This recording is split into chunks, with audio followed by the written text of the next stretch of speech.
얼마 전에 미시간 호에서 유람선 하나가 뒤집어지는 사건이 일어났었는데요. 많은 사람들이 물속에 빠져 죽어가는 과정에서 젊은 청년 하나가 갑자기 옷을 벗고 그 물속으로 뛰어들었습니다. 뛰어들어서 최선을 다해서 한 명을 건져내는데 18명을 건져냅니다.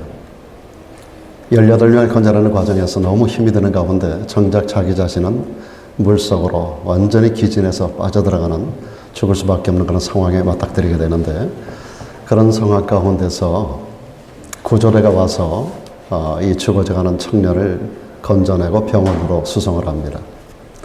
이 청년은 영웅이잖아요. 18명의 생명을 건지고, 그리고 자기가 죽을 뻔한 상황에서 건져움을 받게 되는데, 한 번은 기자 하나가 이 영웅을 취재하기 위해서 병원으로 갔습니다. 병원에 가서 그 청년에게 물어봅니다. 당신 때문에 18명의 고귀한 생명을 건져내게 되는데 그들 중에 몇 사람이나 와서 당신에게 감사를 표했습니까? 라고 하는 질문을 하는데, 이 청년이 땅을 바라보면서 허탈한 마음으로, 허탈한 목소리로 이렇게 대답했다는 겁니다. 한 사람도 없었다는 거예요. 오늘 우리가 살아가는 이 시대에 정말로 감사가 메마른 세상을 우리가 살아가고 있지 않나 하는 그런 생각을 갖게 하는 이야기입니다. 오늘 이 같은 시대를 살아가는, 감사가 메마른 시대를 사는 우리들에게 사도 바울은 변함없이 이렇게 말씀합니다. 항상 기뻐하라. 쉬지 말고 기도하라. 범사에 감사하라. 이것이 바로 그리스도 예수 안에 살아가는 모든 사람들을 향하신 하나님의 뜻이라고 하는 귀한 말씀을 우리에게 던져주고 있습니다. 2000년 전에 바울을 통하여 말씀하셨던 데살로니가 교인들에게 던졌던 이 말씀이 오늘 시대를 살아가는 감사가 메마른, 감사할 줄 모르는 이 시대 모든 사람들을 향하여 다시 한번 마음속에 리마인드 시켜주는 그런 중요한 말씀이라고 생각됩니다. 범사에 감사하라. 범사에 감사하라. 다시 한번 해봅시다. 범사에 감사하라. 자, 이것이 그리스도 예수 안에 살아가는 모든 사람들을 향한 하나님의 뜻인 줄로 믿습니다.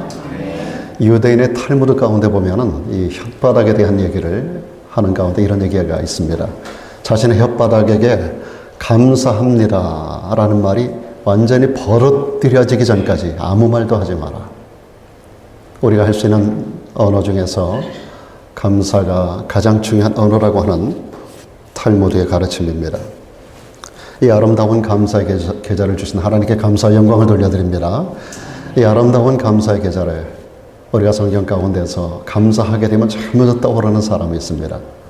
그가 바로 오늘 함께 나눈 하박국서의 주인공인 하박국이라고 하는 인물입니다. 하박국의 감사를 오늘 이 시간에 우리 함께 나누면서 진짜 감사가 뭔가, 우리가 일반적으로 감사해야 되겠다, 범사에 감사하라 하는 말을 많이 듣고 많이 말하고 있지만은 진짜 감사라고 하는 것이 무엇인지 개념을 정리하기가 어려운데, 하박국의 감사 내용을 보게 되면 이게 진짜 감사구나 라고 하는 것을 알게 됩니다. 오늘 여기 하박국은 정말로 감사하는 사람이었습니다. 여러분, 진짜를 찾아보기 어려운 이 시대, 성도들 가운데도 진짜 그리스도인을 찾아보기 어려워서 우리가 이제 곧 진짜 그리스도인이라고 하는 주제에 성경 공부를 좀 준비하고 있습니다만은 너무너무 가짜가 횡행하는 그런 세대 아닙니까? 또 가짜가 진짜보다 더 진짜 같은, 이미테이션이 진짜보다 더 진짜 같은 그러한 시대, 모두 속이고 속고 살아가는 이 시대, 그런 하나님께서 그런 가운데서도 우리 가운데 진짜를 찾으십니다. 저도 여러분들 진짜 그리스도인 되기를 축복합니다. 진짜 그리스도인은 진짜 감사를 통해서 시작이 됩니다. 정말로 감사하는 사람인가? 오늘 여러분들이 기록된 말씀 속에 하박국의 모습과 내 모습을 한번 견줘보는 그런 자리가 되면 좋겠어요. 하박국의 감사는 어떻게 감사하고 있는가 보면 극한 절망 중에서도 감사하는, 극한 절망을 당한 가운데서 감사할 줄 아는 이런 사람이 바로 하박국이었었던 겁니다. 그래서 극한 절망 중에도 감사할 줄 아는 것이 진짜 감사라고 하는 것을 그는 가르쳐주고 있습니다. 하박국이 살던 시대가 어떤 시대입니까? 오늘날에도 이스라엘을 중심으로 해서 그 주변 국가들과 전쟁도 있고 그 주변 국가들과의 관계성에 대해서 우리가 직간접적으로 많이 접하고 알고 있습니다만은 이 전쟁과 이와 같은 다툼의 역사는 어느 시대만의 문제가 아닙니다. 이스라엘이 처음 성립될 때로부터 오늘까지 계속 이어져 오는 그런 문제가 수천 년에 걸쳐서 계속 이어져 오는 겁니다. 하박국 시대에는 그 주변에 열강들이 특별히 세 개 나라가 있었는데요. 남쪽으로는 애굽이라고 하는 강력한 국가가 있었고요. 북쪽으로 아수르가 있었고요. 그리고 아수르에서 동쪽으로 바벨론이라고 하는 국가가 신생 국가로 생성되면서 강력한 파워를 가지게 됩니다. 자, 이런 강력한 나라들에 의해서 이스라엘 나라가 이렇게 완전히 포위되어진, 오늘날도 그렇지 않습니까? 그 큰 아랍국에 의해서 이스라엘이 지중해에 더 이상 어디 뻗어나갈 수도 없는, 도망갈 수도 없는 그런 가운데서 완전히 이렇게 갇혀진 그런 상황이, 지나간 4처에 걸친 중동 전쟁 가운데서도 이 아랍권에 있는 사람들 전부 이스라엘을 지중해로 밀어넣으려고 했던 거예요.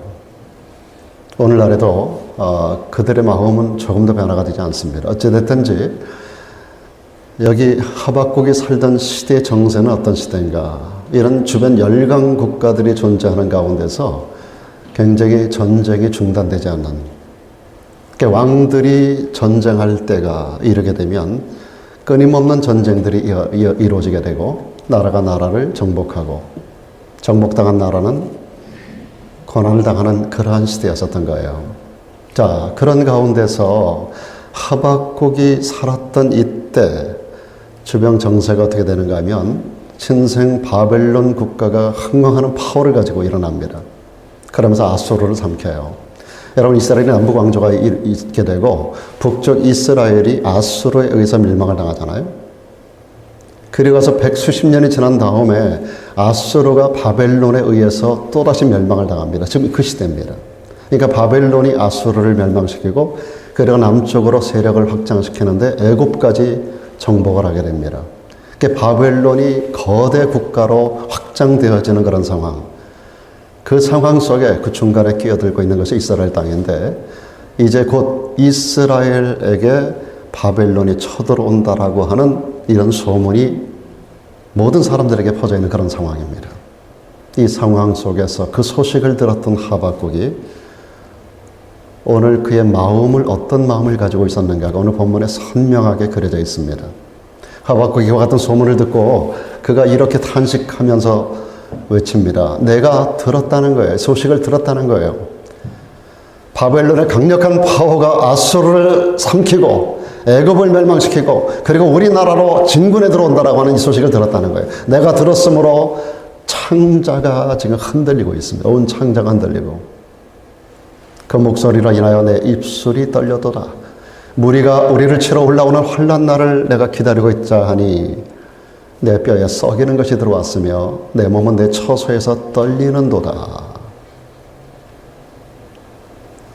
한 개인과 가정만의 파괴가 아니라 국가적인 멸망이 눈앞에 다가온 상황 가운데 여러분, 국가가 망하면 각 개인들이 똑같이 망하는 거 아니겠습니까? 어느 정도로 쳐부수는 정도가 아닙니다. 오늘날의 이스라엘이 하마스를 때려부시는 거 보세요. 그런 상황이 지금 이스라엘이 닥친 그 상황입니다.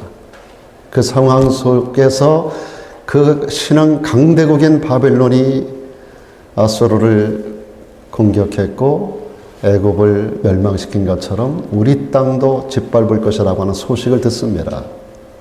그러면서 창자가 떨리는 거예요. 입술이 떨리는 거예요. 뼈가 썩는 것 같은 고통이 옵니다. 그리고 그 몸이 온몸을 떠는 이런 상황을 우리가 상상할 수가 있을 것 같습니다. 그런데요,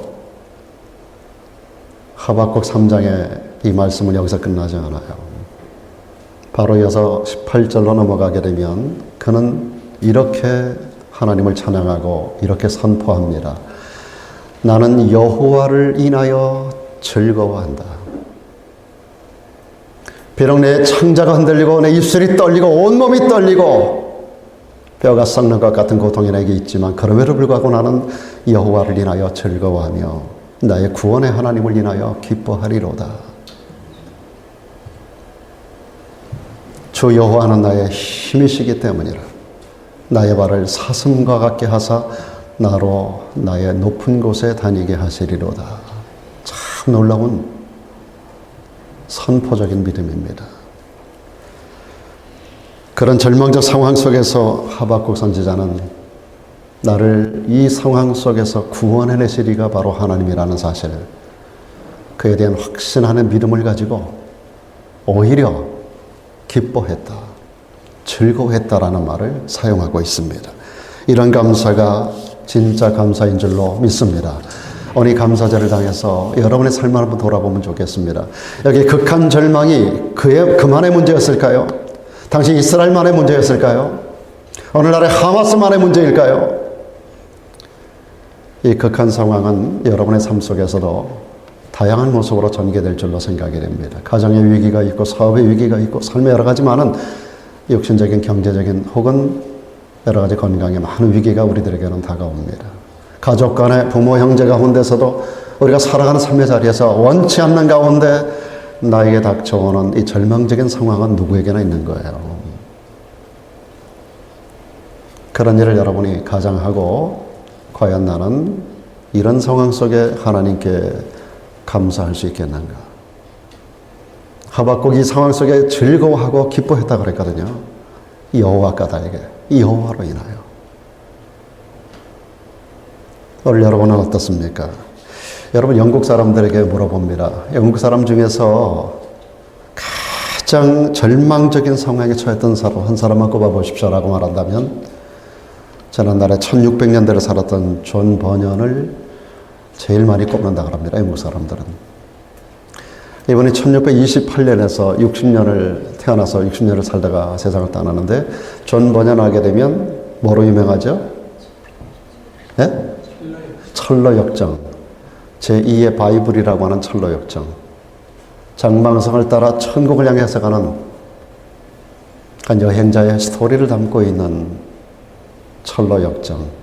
천국으로 가는 길에 얼마나 많은 역정이 있는가라고 하는 것을 아주 세밀하게 터치한 그 책이 세계적으로 1600년대 이분이 기록한 이후에 전 세계에서 가장 많은 성경담으로 많이 팔린 책이고 고전으로 전 세계 사람들에게 가장 많이 읽힌 책입니다. 제가 와서도 여러분에게 철로역정을 읽어보시라고 하는 말을 가끔 했습니다만은 여러분 기회가 되면 한번 좀 찾아서 읽을 수 있는 기회가 되면 좋겠어요. 여기 서재에 아마 있을 것 같아요. 여러분들 어찌됐든지 이 철로역정이 태어나기까지 만들어지기까지 오늘 이 존 버년이라는 사람이 얼마나 힘들고 어려운 삶을 살았는지 지금 현대를 살아가는 몇백 년이 지난 이 시대를 살아가는 영국 국민들에게 지난 역사의 영국인 가운데서 가장 고통스러운 절망적인 삶 속에 살았던 사람 하나를 꼽아보라 하면 존 버년을 제일 많이 꼽는다는 거예요. 그가 1628년에 영국에서 태어났는데요. 아버지는 가난한 댐장이었습니다. 어머니는 그가 어릴 때 세상을 떠나셨어요. 17살이 되었을 때 그가 가장 사랑했었던 엄마 대신으로 큰 마음에 품고 사랑했었던 그의 여동생이 죽습니다. 그리고 나서 바로 한 달도 되기 전에 계모가 들어와요. 계모에 의해서 많은 어려움을 당합니다. 그리고 1년이 지난 다음에 그가 가장 또 사랑했었던 의지했었던 친구 하나가 전쟁에 나가서 피투성이가 되어 돌아와서 죽는 현장을 보게 됩니다. 그런 가운데 그는 상실의 아픔, 고독의 아픔을 가슴에 안고 한 여인을 만나요. 그 여인의 이름이 마가렛 벤틀이라고 하는 여인인데 가난한 처녀입니다. 이 아가씨를 만나서 결혼을 하게 되는데 낳은 첫 번째 딸이 앞을 못 보는 소경이에요. 그리고 3명의 아이를 더 낳습니다. 그러고 나서 그 아내가 죽어버려요. 존 버년은 갈 곳이 없습니다. 너무 고통스러운 거예요. 그래서 그는 술과 도박으로 춤과 여자로 세상을 멋대로 살아가며 소위 잘 살기를 완전히 포기하는 타락한 삶을 살아가다가 어느 날 그에게 빛 가운데 찾아오신 주님을 만나게 됩니다. 주님이 그에게 강력하게 말씀합니다. 너는 죄악에서 떠나 하늘에 속한 자가 되라. 그렇지 않으면 이 모습 그대로 너의 모습은 지옥에 떨어지리라 라고 하는 음성을 들었다고 그래요. 그가 어려서부터 붙잡았던 그 예수님을 놓았던 적이 있었는데 그 주님을 다시 붙들고 통곡하고 참회하고 회개하는 가운데서 얼마나 많은 시간 동안 회개하고 하는 가운데 하나님의 또 다른 음성이 들려옵니다. 내가 살아있으므로 너도 존재하는 거야. 너는 십자가로 말미암아 죄 씻음과 평화를 회복할 수 있을 거야. 내가 너를 영원히 사랑하노라. 너의 기도가 하늘에 상달되었노라 라고 하는 음성을 들었습니다. 이렇게 하나님을 새롭게 만나는 존 버년이 기독교 최고의 고전이라고 하는 철로역정이라는 책을 저술하게 됩니다. 말씀드린 대로 이 책은 세계에서 성경 다음으로 많이 팔리고 많이 읽힌 책입니다. 전 세계 120개 이상의 언어로 번역이 되고 있다고 해요. 1968년도 같은 1960년대인데 스웨덴에 1968년이니까 우리가 지금 살고 있는 시대인데 오늘날에도 좀 생존해 있는 사람 하나 또 여러분에게 소개해 드릴게요. 스웨덴에서 출생한 레나 마리아, 여러분 아마 들어서 많이 알고 있는 스웨덴의 복음 가수, 여자 가수가 있습니다. 세상에 태어날 때 이 아이가 양팔이 없습니다. 사고사로 이런 게 아니라 태어나면서부터 팔이 없이 나왔어요. 두 다리 중에 한 다리는 절반밖에 안 돼요. 짧아요. 그것도 뒤틀려 있어요. 오른쪽 다리 하나만 정상인 아이로 태어났습니다. 몸뚱아리하고 오른쪽 다리만 정상이에요. 팔도 없고 왼쪽 다리는 짧은 다리. 그래서 혼자 걸을 수도 없는. 그래서 4년 동안 걷기 위해서 노력해서 4년 만에 의족을 붙여가지고 한쪽에 의족을 붙여서 걷기를 시작을 합니다. 12살이 되어서야 옷도 입고 스스로 뭔가를 할 수 있는 아이가 됩니다. 그런데 이 아이가 오늘날에는 전 세계적으로 굉장히 유명한 인물이 되어 있습니다. 장애자 올림픽에 나가서 그리고 세계 선수권 장애자 선수권 대회에서 금메달을 4개를 따게 됩니다. 발로 피아노도 칩니다. 교회에서 찬양대 지휘도 합니다. 팔이 없는데. 팔이 없다 보니까 얼굴로, 눈으로, 표정으로 온 몸을 흔들면서 찬양을 인도합니다.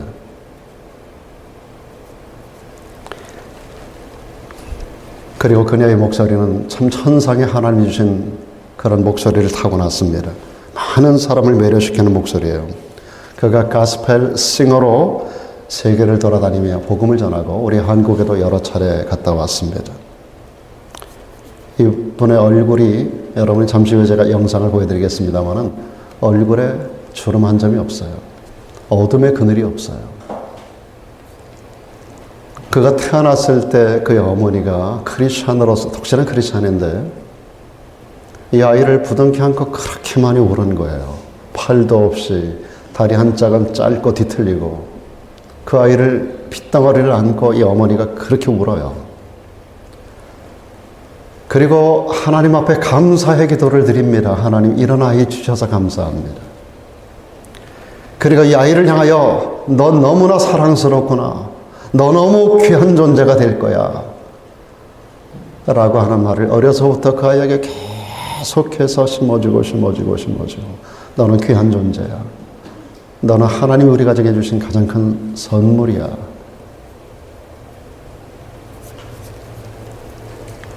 그리고 잘 길러서 오늘날 그렇게 크게 하나님 앞에 쓰임받는 인물이 됩니다.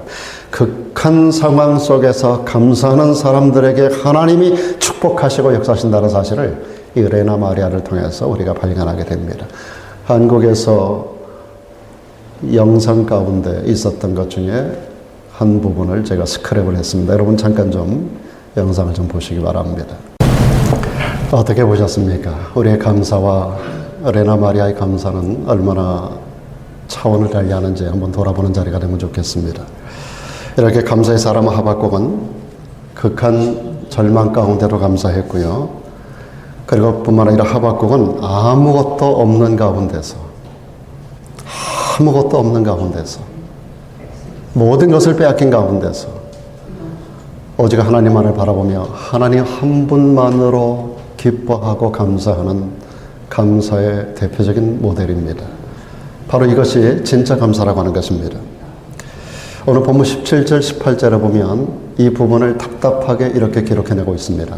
비록 무화과나무가 무성치 못하며 포도나무에 열매가 없으며 감람나무에 수출이 없으며 밭에 식물이 없으며 우리의 양이 없으며 외양간에 소가 없을지라도 여기 여러분 계속해서 강조되어 있는 게 뭐예요? 아무것도 없다는 거예요. 못하며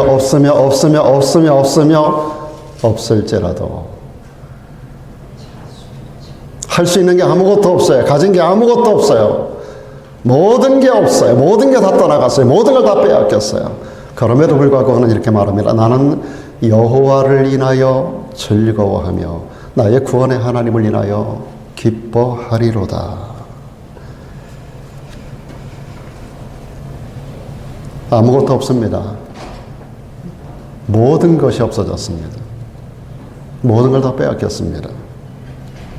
그럼에도 불구하고 내게는 하나님이 계시니 하나님을 인하여 감사하고 기뻐하겠다라고 하는 선언입니다.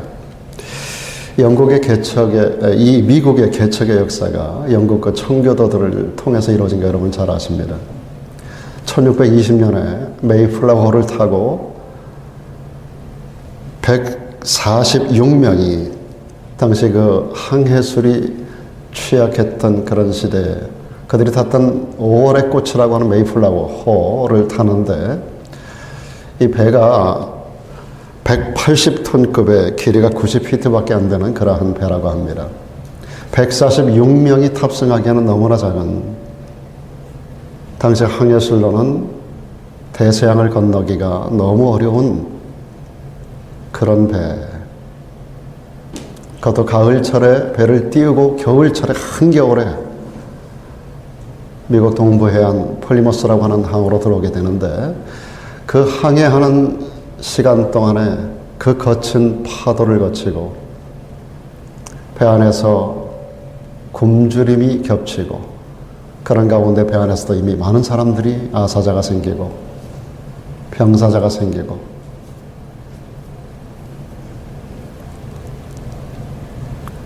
그런 가운데서 이분들이 117일간의 험난한 항해를 뚫고 동부해안 플리머스 항에 도착을 하게 됩니다.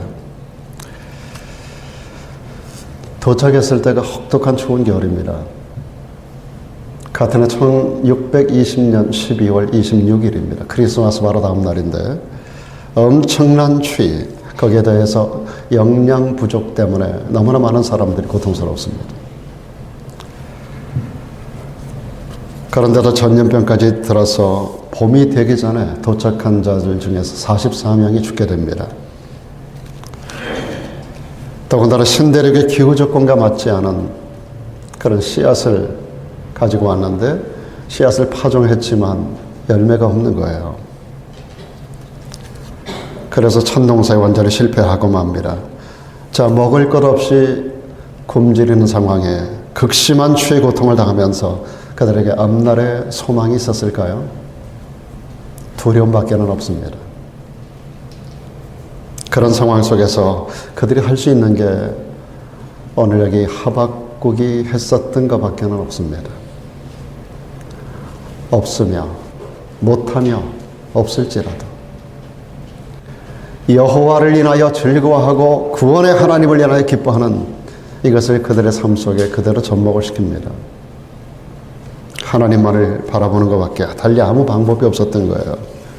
그런 가운데 하나님께서 그들을 돕는 방법으로 그곳에 원주민 인디언들을 붙여주시게 됩니다.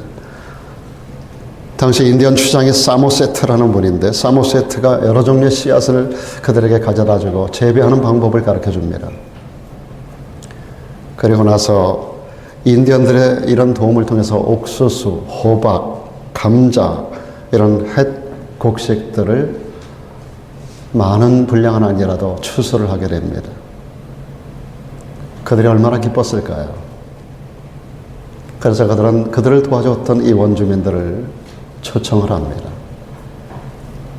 그리고 밭에서 추수한 것들을 가지고 요리를 만들고 벌판에 뛰어다니는 오늘 여러분들이 드실 칠면조를 잡아다가 요리를 하고, 그렇게 해서 소위 첫 번 추수감사절 감사 예배를 하나님 앞에 올리게 됩니다.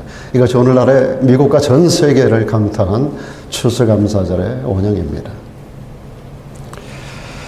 그들은 하박국처럼 모든 것이 없습니다. 모든 게 부족합니다. 그런 상황 속에서 오직 하나님만을 붙들고 하나님만을 바라보며 기뻐하고 즐거워했습니다.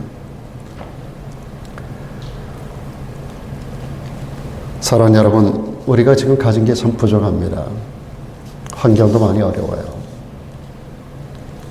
특별히 2023년도 지난 여러분 참 혹독한 더위와 더불어서 여러분들이 대부분 다운타운에서 사업하시고 장사하는 분들이 대부분인데, 다닐 때마다 제 마음이 참 많이 무겁고 힘들었습니다.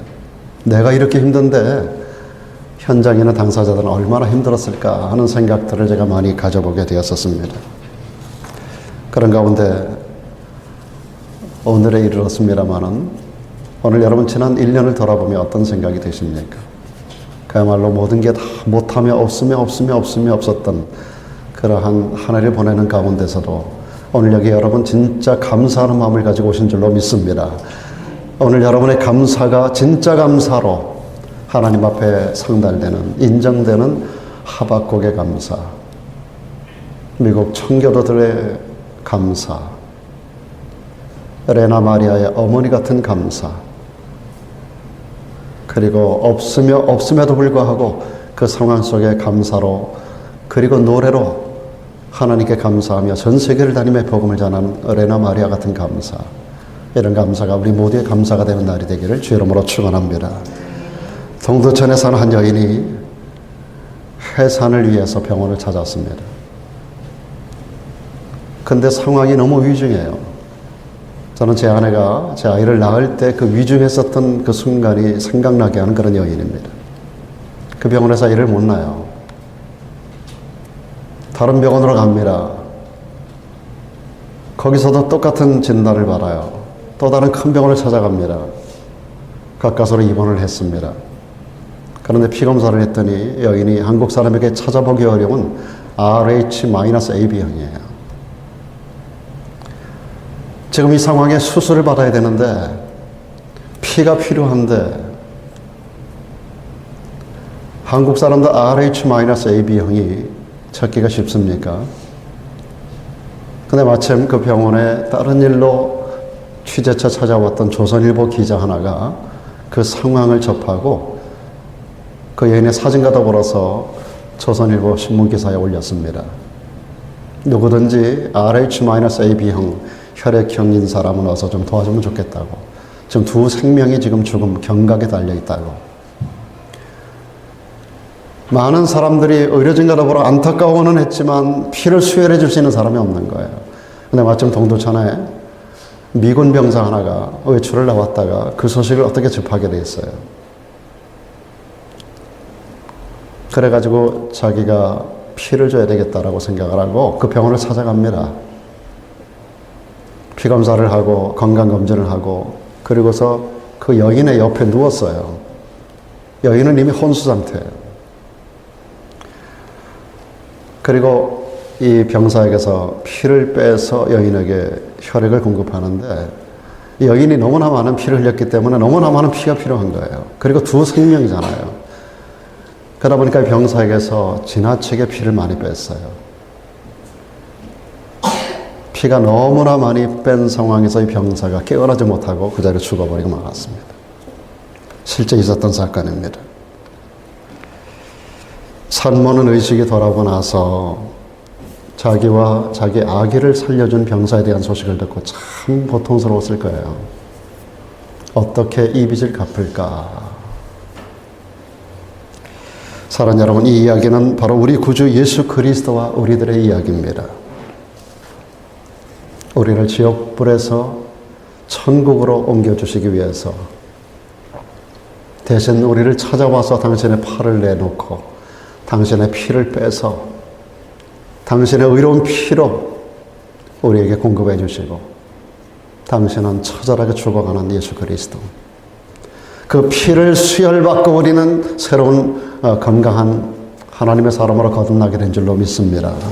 이전에 우리가 죽을 수밖에 없는 존재들, 나와 내 자식들, 우리 모든 문중이 다 죽을 수밖에 없는 상황.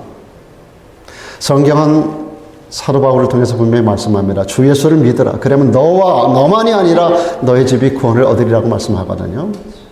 저는 그래서 새벽마다 기도할 때마다 나와 내 자손들, 그리고 우리 형제들과 그 모든 자녀들과 자녀손들, 뭐 이미 손자들, 또 증손까지 얻으려고 하는 집까지 현재 있는데 그 모든 자손들, 그리고 사랑하는 우리 모든 성도님들 가정과 자녀들과 자녀손,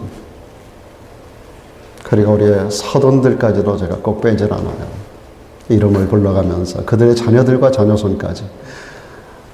사도행전 16장 31절에 사도 바울을 통하여 분명히 하나님이 약속하셨거든요. 주 예수를 믿으면 너와 내 집이 구원을 얻으리라 약속하신 말씀이, 내가 수혈받은 예수 그리스도의 그 피가 나의 자손들에게로, 내 모든 문중에게로, 내 모든 사랑하는 성도들에게로, 그들의 모든 문중 가운데, 그리고 우리 사돈들과 사돈들의 자손들까지에게로 그 피가 흘러들어가서 구원의 역사가 일어나기를 위해서 날마다 저는 기도하고 있습니다.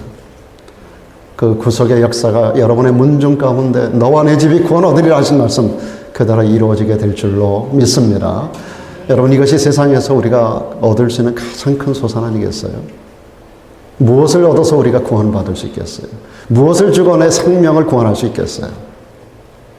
이동도 전에 이 여인에게 미군 병사가 자기의 피를 수혈하고 자기는 죽어간 것 같은 그런 모습으로 당신의 온 몸의 물과 피를 다 쏟아내시고 우리를 위하여 대신 죽어주신 예수 그리스도, 그 피가 구속하는 능력이 있어서, 우리의 죄를 없이 하는 능력이 있어서, 그 피는 죄 없는 의로운 피이기에 그 피를 수혈받은 우리가 그분의 자녀된 것으로 하나님의 백성 된 거 얼마나 놀랍고 감사한 일입니까? 우리가 지금은 비록 아무것도 없을 수 있어요. 다 잃어버렸을 수 있어요.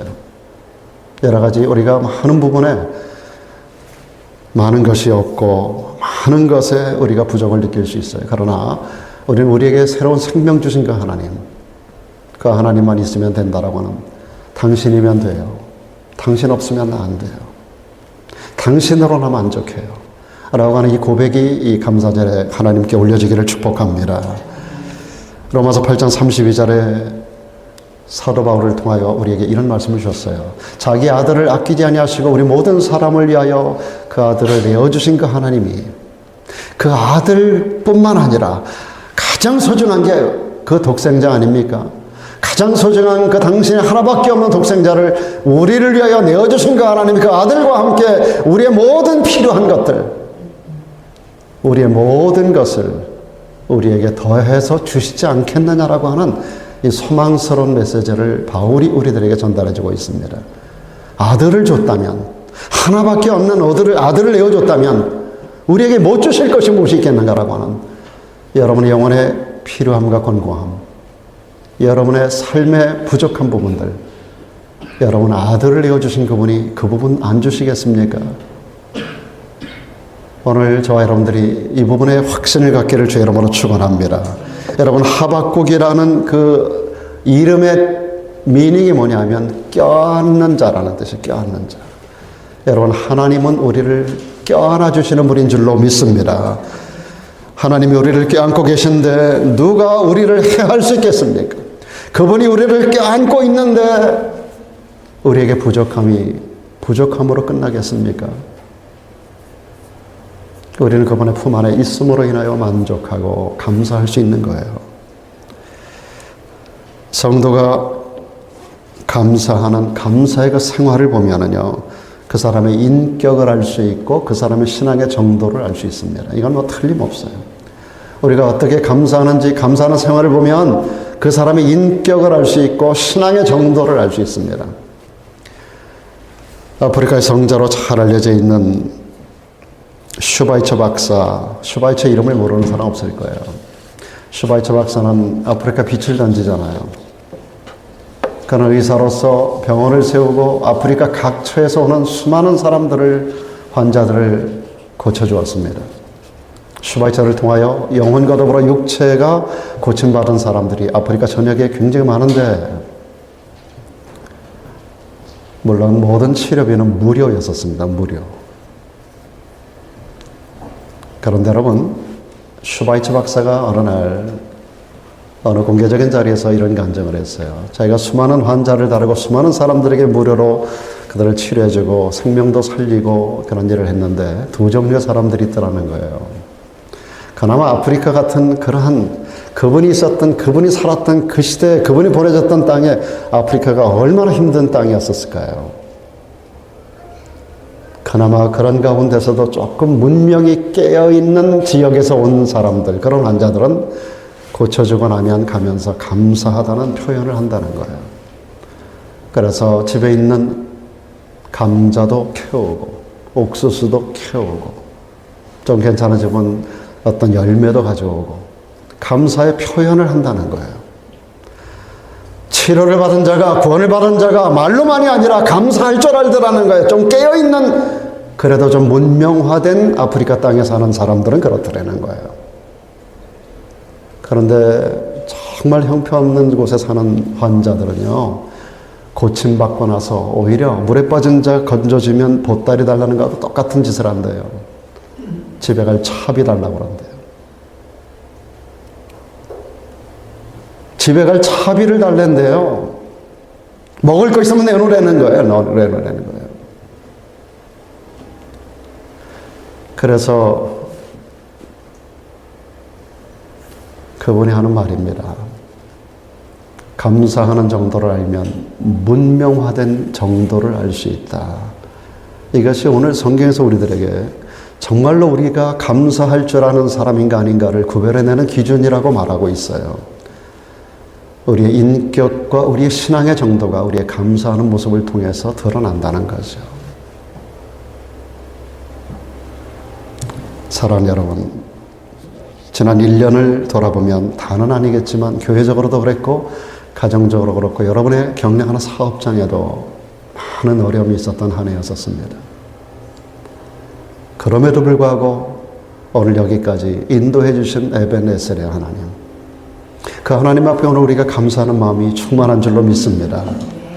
돌아보면 힘들고 어려웠던 우리의 삶의 궤적이 있었지만 없는 것 투성이고 부족한 것 투성이고 힘들었던 한 해였지만, 그러나 오늘 우리 모두가 이 감사절 아침에 오늘 본문의 주인공 하박국처럼 함께 우리가 영상을 통해서 봤던 레나 마리아의 어머니처럼, 그리고 당사자처럼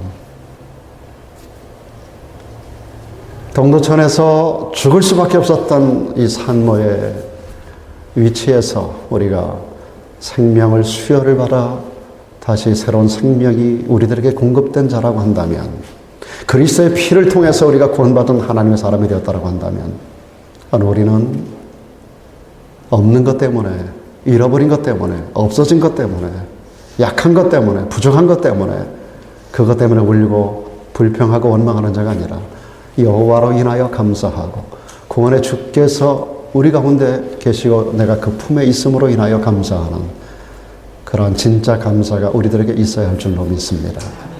기도하겠습니다.